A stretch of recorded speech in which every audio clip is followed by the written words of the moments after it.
সবাইকে শুভ নববর্ষের প্রীতি শুভেচ্ছা, আন্তরিক অভিনন্দন আর অনেক অনেক ভালোবাসা। প্রথম পর্বের পর দ্বিতীয় পর্ব নিয়ে চলে এলাম আপনাদের সামনে। যে যে নামে ডাকে, কেউ বলে ম্যাজিক, কেউ বলে হাত সাফাই। অম্লান বদনে ননীগোপাল বলল, আমার গুরু বলেন এসব কাজে আমি নাকি তাকেও টেক্কা দিয়েছি। ও, তাহলে তো একবার দেখতে হয়। দেখাতেই পারি কি সরাবো বলুন স্যার।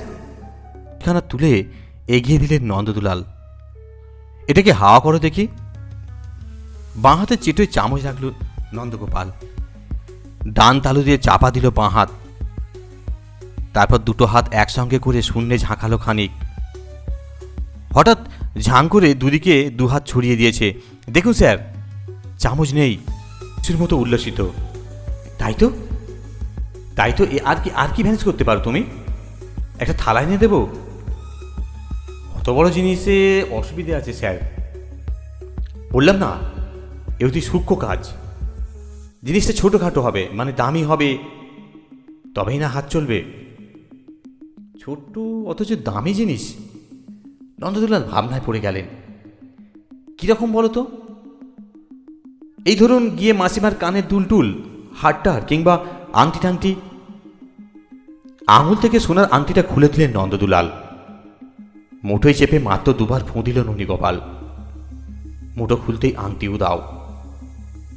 আর আনন্দে উৎসাহিত হয়ে ড্রেসিং টেবিলের ড্রয়ার থেকে গিন্নির মুক্ত দুলজোড়া এনে দিলেন কয়েক সেকেন্ডে। দুলও অদৃশ্য।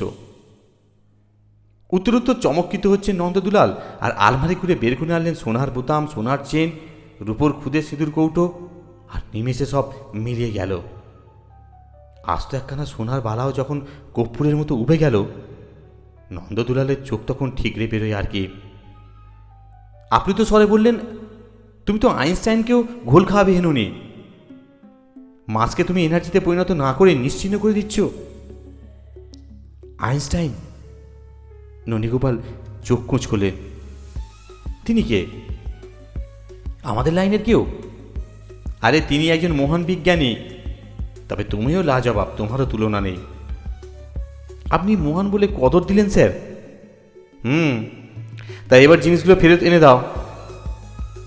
অপরাধ নেবেন না স্যার। ননীগোপাল ফিচে হেসে বলল, অর্ধেক বিদ্যে তো সবে আয়ত্ত করেছি স্যার, বাকি অর্ধেক মানে ফেরত আনা এখনো শেখা হয়নি।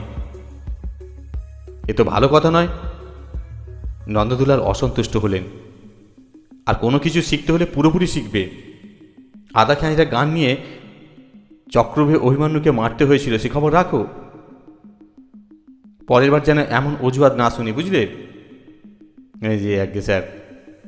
আজ তাহলে আসি। সে কি, এখনো তো আসল কাজে হাতই দাওনি। বললে একা বসে করবে, আর জিনিসে হাত নুয়ে ছুঁয়ে পালাচ্ছ। নন্দদুলাল ধমকে উঠলেন।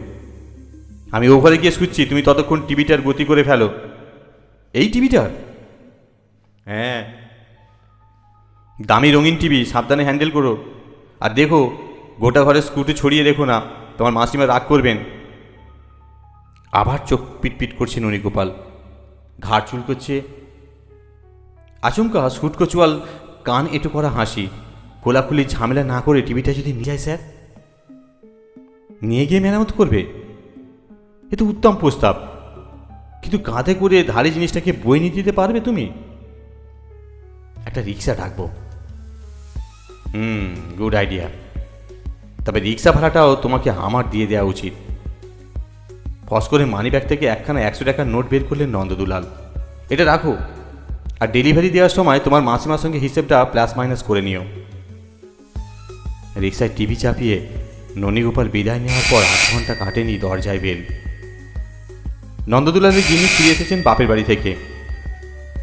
সঙ্গে মোটাসোটা চেহারার 1 বছর 30 লোক।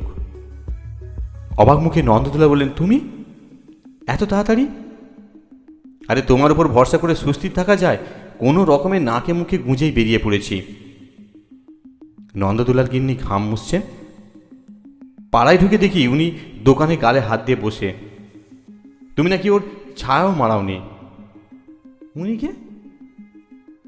Fridge mechanic. প্রইবে করে তোমায় তো বলে যায়নি স্কুল থেকে তাড়াতাড়ি ফিরে এসে ধরে আনবে। এই গরমে ফ্রিজ খারাপ থাকলে কতটা অসুবিধা হয় সে তোমার হুঁশ আছে? নন্দদুলারের মাথায় হাত। ভুলটা আবার বেশি মারাত্মক হয়ে গেছে। ধন্যবাদ। গল্পটি শোনার জন্য অসংখ্য ধন্যবাদ। আপনারা সুস্থ থাকুন, ভালো থাকুন এই কামনাই করি।